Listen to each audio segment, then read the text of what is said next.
Good. Happy Tuesday morning to you. It feels like Sunday because Daddy's home. Strange, isn't it? Yeah. It feels like Sunday. It's actually Tuesday. So we are getting back into the grind of things. Daddy wants to get his oil changed, and he wanted to stay home with the kids at the same time.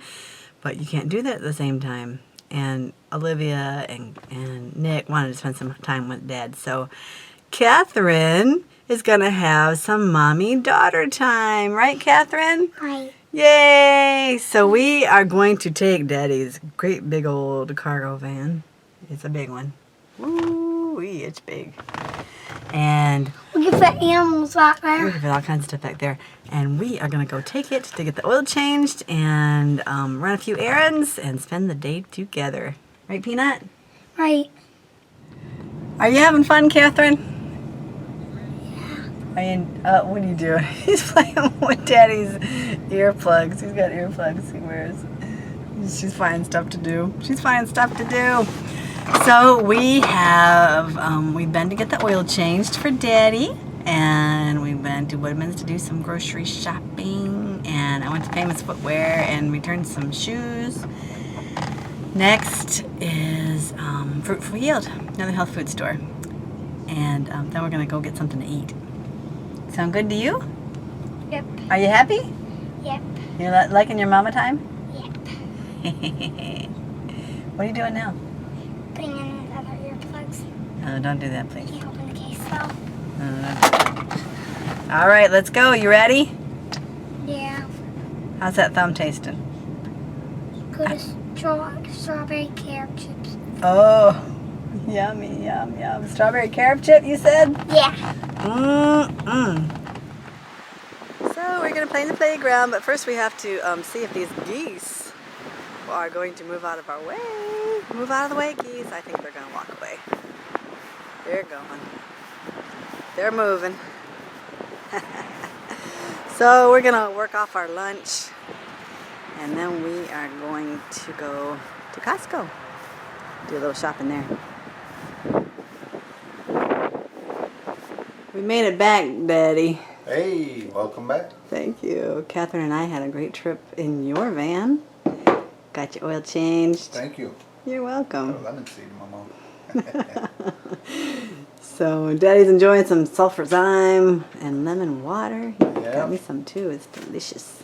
I need one more ice cube, I think. All right, get another ice cube. So Catherine and I are back from shopping, and I thought we would just do a quick haul, I guess you would call it. I don't really like that word. Yeah, I don't like the word haul. I don't like the think word we need a haul, new but word. everybody on YouTube uses the word haul, though. Everybody knows the word haul. I don't know.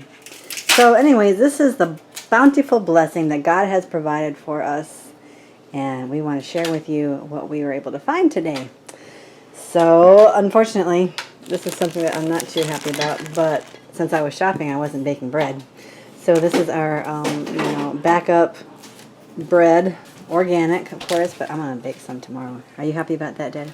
Happy that you bought this, or that That I'm you're going to gonna bake some tomorrow. Yeah, I mean this is because we're just coming off of vacation. Yeah, we just came back from Michigan, and I'm just We doing some gotta, shopping. you know, the whole thing with the wheat though, it's serious. We want to stick to our acorn wheat because the other wheat, you know, it's high in gluten and it can really cause problems in your intestines. Maybe we need to make sure that doesn't happen anymore, huh? Yeah, well, I need that. Yeah, we're trying. Somehow, we gotta think of something.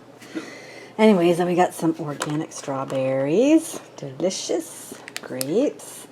The apples I am so happy about. It's apple season. These are organic Pink Lady apples from Woodman's at 59 cents a pound. What a blessing! I'm excited about that. Yeah, this one's got We some get, bad spots. we get a lot of apples, and we like apples. Is that all you bought? You could have, for 59 cents a pound, you could have got more. I could have got more, but I was afraid. I didn't know how much room we had in the refrigerator. Maybe I'll try to get some if I got time tomorrow. Yeah, that'd be a good idea. They had tons of them, so you probably still Like I was sharing with you, I just found out you could, you know, apples can sit in your refrigerator a long time without going bad. Yeah. It's the king of fruits. It's, you know, I think apples are probably one of the most nutrient dense foods that you can eat, you know. Yeah, they're wonderful. Ellen White speaks well of them, and they're chock full of nutrition. Chock full of it, right? Chock full. I like that. Raw. enzymes. the Raw, whole- all kinds of stuff. And then on the tomatoes, they're not Audie's Acres tomatoes. He's not selling them anymore. He's not in business this season anymore. Pears, organic pears. And these beautiful acorn squashes were $1.19 each. So excited about that. Organic avocados, plums, cucumbers. All the produce is organic that we have today. And so is the almond butter that we all love. And Daddy for his sandwiches. Right, Poppy? Yeah. Maple syrup. I have maple syrup. Got all these Lara Oh yeah, the live bars. Yeah, I'm gonna come on around. Here's some bananas, lots of bananas, and then we all know that the Klein family loves bananas. Soap, dish soap. This is, of course, is the phosphate-free, more natural dish soap, and then the hand soap also. We try to get as natural and as earth-friendly as possible. Especially dish soap. If you use those caustic dish soaps, the problem, not only are they got chemicals in them, but then you put them in hot water, and that steam's coming up, and your head's over the sink doing the dishes, and all that steam's coming up, and you're just breathing in all those chemicals. Maybe once or twice, it's not going to really hit you hard, but year after year after year of just breathing in toxic chemicals, you're just laying a foundation for sickness and disease. Sink after sink. People really underestimate in general, we've talked about it in other videos, that the air you breathe, there's nothing that affects your health overall to a greater level than the air you breathe, because you're constantly breathing. When you breathe in a chemical, it can be found in every organ in the body within 26 seconds. So, to me, that's serious. And you gotta breathe, right? So, yeah, it is serious. The quinoa, I tried to hold off on it for a little bit, but everybody is begging for it. The kids love it. They didn't used to like it at all, but now they really enjoy it. So I'm happy about that. So we've got some, and it's not a very cheap grain, but you can get it at a better deal at Costco. Get a better deal. We're getting popcorn, Daddy's staple for his meals, and then the Lara bars. Lunch is on the road. Lunch is on the road. That's right. Can't beat it. The Lara bars are, of course, if you've seen our other videos, we get these on a regular basis, especially so Daddy can take them with his lunches because they're quick, they're easy, simple ingredients. I think this one only has like dates and coconut and not much more than that. So, and then the napkins are chlorine-free. See, they're brown. We don't care about color. We care about being natural and safe. Tahini for our hummus. Yum, yum. As I talked about the cucumbers already, and I think that's it. That'll do it. So this is our haul for the day. What kind of word can we use instead, honey? I don't like haul. Haul is just haughty. Haughty. It just to me, and I'm not putting this on other people. Just in my mind, it gives the impression, we're just going out there to grab whatever we can get, Yep, haul it in at the cost of anybody else. And yeah. Maybe it doesn't mean that. I don't know. Maybe there's nothing wrong with it. Just to me, it doesn't sit well. This is, what God has provided. That's right. And we're thankful for it. Matter of fact, right before the video, and usually I try to make a habit when the groceries come home, the first thing we do is we pray and we thank God for what He has provided. I thought we'd make a little fireside chat, right? Yeah, make a little end of the night video, share a little something special that God dropped on me today. Speak up just a little bit, honey. Okay, thank you. You're In the Bible, in Revelation chapter 2 and Revelation chapter 3, Christ addresses the 7 churches all the way from the apostolic time all the way down to the last church. But the first church that he addresses is the church of Ephesus, and one particular thing about that church is he lists a lot of good things that they've done, but then at the end of that list he says, but I have something against you, that you lost your first love. And if you really understand the context of his address to the church, he's really telling them, even though you've done all these good things, if you lose your first love, it doesn't mean anything to me, or me in this instance mean anything to Christ. We're in danger, Stacy and I, of losing our first love. Now, I just want to qualify that. I mean, we love each other. We've always loved each other, and but I want to clarify. So I want to clarify what I mean a little bit by that. This isn't falling out of love. It's just losing the first love. And so I started thinking about it, and a lot of us, if not all of us, know what that first love is like. The little niceties that you express towards each other, the hours you spend on the phone. I mean, if you're in a relationship or you're married, just think about all the good things that, when you first met your significant other, that you enjoyed about that person, and what really brought you together with them. And it's funny, Stacy and I have been married, 12 or 13 years? 13 years. We've been married 13 years now. Shoot, they fly by, I don't know, 12, 13, they get away from me. But anyway, we've been married for 13 years now, and it's very, very easy to fall into certain, what I would consider now, bad habits. Yeah. Complacency. Get into a rut. Taking the other one for granted.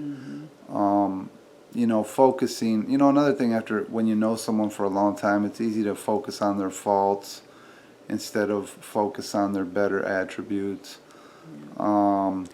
Pushing a selfish agenda. When you know somebody really well, it's easy to just try to get what you want out of it. And one thing God is slowly showing me here about a relationship is you can't just be a taker. You can't. Well, we both find ourselves doing that, just trying to take and not give, right? Yeah. I mean, it's stuff that if you're not careful, you fall into. We had a conversation about it this morning. I mean, obviously, we're not going to get into a lot of the particulars because, the marriage circle is a private thing. But, my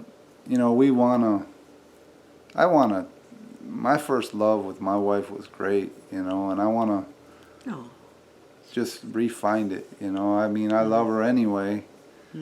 But, there's different kinds of love, but I think a lot of us know there's nothing like that first love, and That's right. just, it makes the days more pleasant. It puts a brighter fragrance on every aspect of your life. And so we decided, we implemented we had a good conversation, and we prayed, and we implemented, just certain things that we want to work on, and to really bring us back, and to even take us beyond, and even just today. I mean, I know we just started today, but I'm just seeing how easy this is going to be, because when a lot of it's just taking that first step, and That's right. Shifting your attention, and just, I mean, this, there's so many things, like, just getting on the computer at night when you could be spending time with your spouse, or getting on Facebook, or all these bad habits we fall into. And a lot of, and Curtis, he's not home very often, and sometimes he just forgets the little things, like, taking his plate into the kitchen, or, picking up after himself. And I could tend to be a real big, nag about those things too. And I was seeing his faults like that, just saying, well, he's not doing this and he's not doing that. And we need to really look at the positive in each other, and at the same time, we need to look at our own faults and try to make those better. And really help each other to have a happy, peaceful, joyful life, right? We need to, like you said, we need to refocus our, change our focus and put it back to where it belongs, and our perceptions of things, right? That's right. How we perceive the way each other is thinking. We need to really look at each other, and not just in ourselves. Selfishness is a terrible thing. It is a terrible thing. God's ways are always right. And, one aspect of this, I mentioned God's providences earlier, and one aspect of all this is, over the last couple of weeks, we've had a couple scenarios where the Lord has really shown us, where this could ultimately go if you're not careful. All right. He's down. Sorry, the cat got in the way. But the Lord has shown us, if we're not careful, I've over the years and even recently, you know, I've just seen marriages and people with really caustic relationships. Yeah, You it's know, where it sad. gets to the point where, you know, you're saying things that hurt. You're trying to push the other person's buttons, and just, you know, sometimes just insurmountable damage can be done. You know. And you can see how it just slowly creeps in. Yeah, yeah, it's a you subtle know? thing. You know, I mean, Yeah. you don't. It's just a Sneaks in. steady. You're not going to get more out of it than you put into it. That's right. And you know, I wouldn't be myself if I didn't leave you with the thought ultimately that it's only through Christ. You know, without even more important than my relationship with my wife is my relationship with my Creator. You know, and if that's out of balance, then you know you can. I mean, we could have all the good intentions we want, Stacy and I, and we could sit here and, you know, blabber on about, you know, all these things we're gonna do. But if you're not at peace with your Creator, and I mean, to me, that's where you have to start. And that's actually, He's the one that shows us these things. You know, without Him, we wouldn't even be here making this confession we're making. And, you know, we just wanted to share that. So we'll let you know how it goes. And I don't know, do you want to say anything? Just to share with you what we're learning, just don't lose your first love with your spouse. Go back and just think about how it was when you first met your spouse, and the little niceties that you made sure that you did to make that person happy, and go back to that, and just keep doing that. Don't let the years erode your love for your spouse. Let it be stronger and be built up, you know, year after year and moment by moment, and just do whatever you can to be selfless and to think of the needs of your spouse. And because it's so easy to get, like we said, get pulled into selfishness. You know, that's one thing about Stacy and I. I mean, I really don't think we slipped that far. I mean, we always loved love each other, and we don't have. I've never considered us to have big problems in our marriage. No, not really. But just little things can start creeping in, and I like to be the type of person that's gonna, you know, cut it off at the pass. Absolutely. You know, so that's what this is all about for us. Recognize you it, know. pray about it, and do something about it. That's right. Right. That's right. So hopefully, you know, this has been a blessing to you guys and give you something to think about. And if you want to, we'll pray for you and your families. And for those of you out there that are believers, you pray for us. And until next time, we encourage you to Live well and be strong. Mwah.